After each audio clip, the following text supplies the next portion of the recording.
محمد بن علی فرماتے ہیں کہ ایک دفعہ حضرت امام حسین رضی اللہ تعالیٰ عنہ تشریف فرما تھے.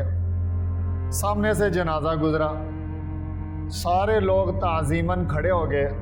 حضرت امام حسین رضی اللہ تعالیٰ عنہ بیٹھے رہے، اور پھر یہاں پر حضرت امام حسین رضی اللہ تعالیٰ عنہ نے بڑا اہم مسئلہ ہمیں سمجھایا.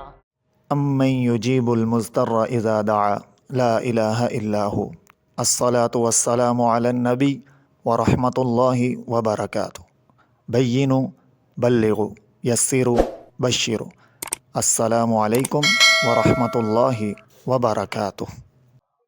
کہ جنازہ گزرتے ہوئے نبی صلی اللہ تعالیٰ علیہ وسلم جو کھڑے ہوئے تھے وہ اس وجہ سے کھڑے ہوئے تھے کہ وہ ایک یہودی کا جنازہ تھا، اور اس کے جنازے میں بدبو اس قدر شدید تھی کہ برداشت سے زیادہ ہو گیا. اس لیے نبی پاک صلی اللہ تعالیٰ علیہ وسلم اٹھ کر اپنی جگہ سے اٹھ کے اور جگہ تبدیل کر لی. وگرنہ اگر کوئی جنازہ وغیرہ گزر رہا ہو تو تعظیماً، اخلاقاً، ادباً تو ٹھیک ہے، کھڑا ہوا جائے، اس میں مذائقہ نہیں ہے.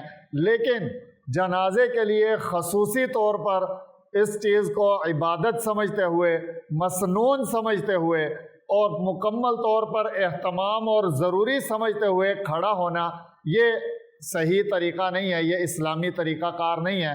حضرت امام حسین رضی اللہ تعالیٰ عنہ کی اس حدیث پاک سے ہمیں یہی بات سمجھ میں آتی ہے کہ جب جنازہ سامنے سے گزر رہا تھا تو حضرت امام حسین رضی اللہ تعالیٰ عنہ کھڑے نہیں ہوئے، اور فرمایا کہ یہ عمل نبی صلی اللہ تعالیٰ علیہ وسلم کا عمل نہیں ہے.